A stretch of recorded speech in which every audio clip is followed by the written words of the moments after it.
What's going on, everybody? It's your boy C-Zar, and we are talking about XRP today. It is the 4th day of 2026 here, and we are sitting at about $2.09 with 6 hours and 57 minutes left in the day. Hit that like button, subscribe. Thank you all for being here. I'm trying to draw an arrow, but it just did not work out well.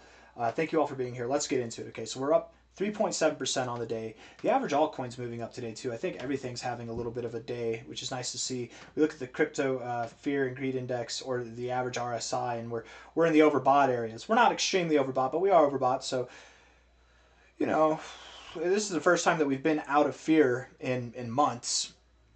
It might be important to remember that in the midst of all this excitement that, don't FOMO. A lot of these coins have been downtrodden for the past couple months.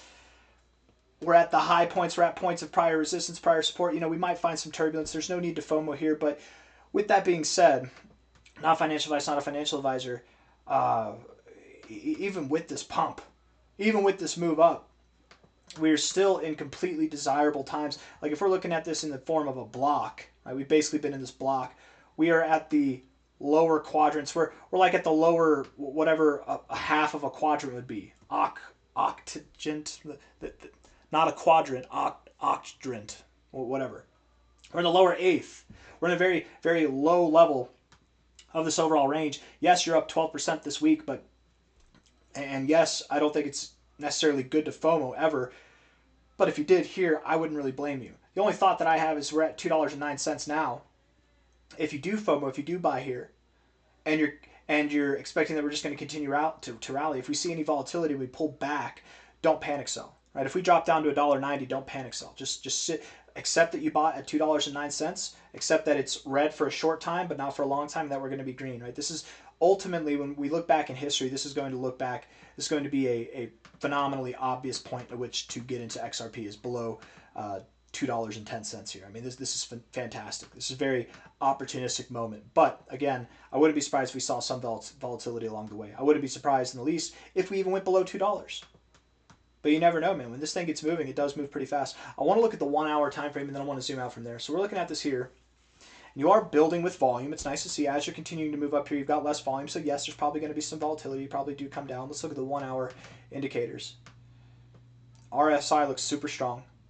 I mean, this, in my opinion, the RSI would more explain, illustrate, call for a slightly higher high, and then you'll get a lower high here. Then you have your bearish divergence. Then you make your move down, maybe.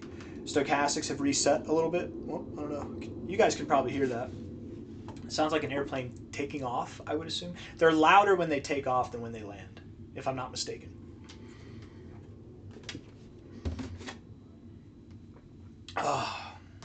Okay. Let's see. Stochastics around here. Yeah, that's perfect area. What's the word I'm looking for? To cool off, to cool down. We can reset from here and move back up. You could keep moving down as well. It's the 1 hour. It's not as reliable. I get the vibe that you're not done moving up here, but what you're going to do is one of three things. One, you see a slightly lower high with abysmal volume, and then you move down. Two, you get a double top with similar volume or small volume, and you move down. You reject. Three, you get a higher high. The volume is still not great at all. It's still just lower levels overall, and you move down. It's one of those three, right? So a little bit of upside from here and then some downside. Let's see if we can validate the idea that we do move up a little bit more, that is still in our reserves based off of our fibs, maybe. Maybe we'll use that to help paint the picture. From a high to a low here, 1886200 level. I mean, that's fair. I don't typically expect, like the 1272, 1618, this is your primary target zone. The 1886 to the 2618 is your secondary target zone. I don't typically expect that you find resistance here, but you could. There's nothing wrong with that. If we do push higher, $2.16 to $2.20 is the likely target area. I doubt we'd make our way up to 222, but technically it is a target to consider as well. I don't know. Either that or this is the high. If this is the high, I would expect that we pull back either to about $2 or as low, but probably not lower than $1.92. Okay? Let me say it again. Not financial advice, not a financial advisor. We're at $2.09 now. If I'm right, what should happen is that we move up to about 216 to 220, and then from there, we should move back to either $2.05 to find support or $2 itself to find support. If I'm wrong and we don't move up to the 2272, we find resistance here. Typically, what you see is that you would go back down to this level, somewhere between the 786 and the 100. But there is still a chance we could find support at the 1272. Again, $2 is a target, but now we move down the range a little bit. $2 to $1.92 becomes the target if we find resistance here. It's a slight difference, but a difference nonetheless. Again, this is your target range, $2 to $1.92, if we reject from here and we come down. If we move up, we hit the 2272 or higher first, and then we come down, your target range is now here for support, okay?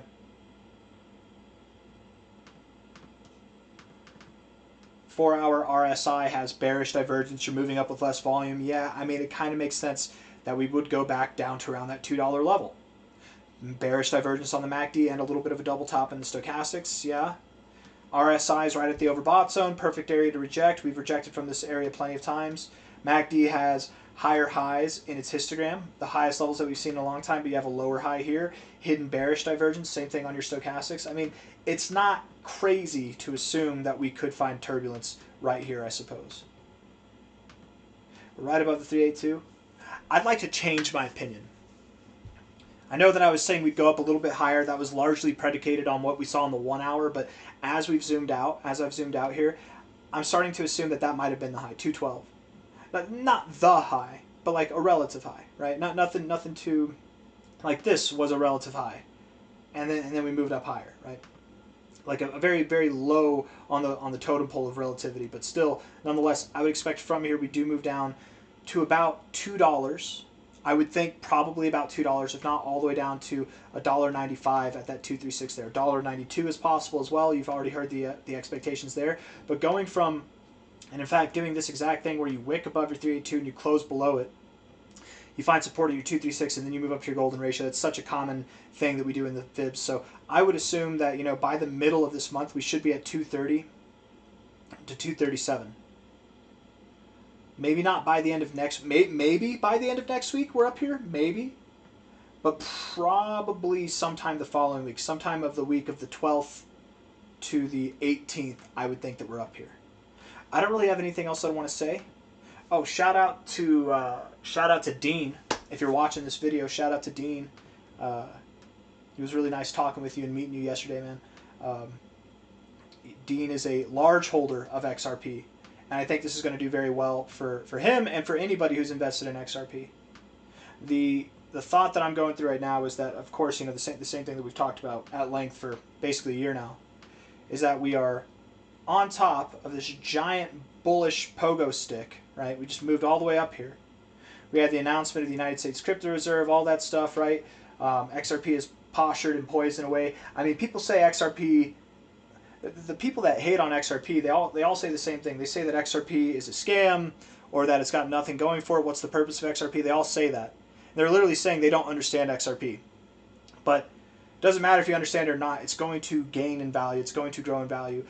Throughout this whole time that we've been consolidating, the amount of institutional partnerships that Ripple Labs has made, the amount of significant progress that we've made as a protocol altogether, as a business, is stupendous. And it revolves all around XRP and RLUSD, right? Ripple, the Ripple layer. There's all kinds of stuff being implemented here, and XRP is the foundation of it. There's no scenario, I mean, anything can happen. You never know. But likely, there's no scenario where we would go down from here. We'd likely only break out. We moved up. We consolidated for a year. The breakout will be epic. It will likely take you to $13 to $17. That's my expectation overall. I don't have anything else to say. I'm done. So hit that like button, subscribe. Thank you all for being here. I'll see you on the next one, all right? Take care of yourselves. Bye-bye.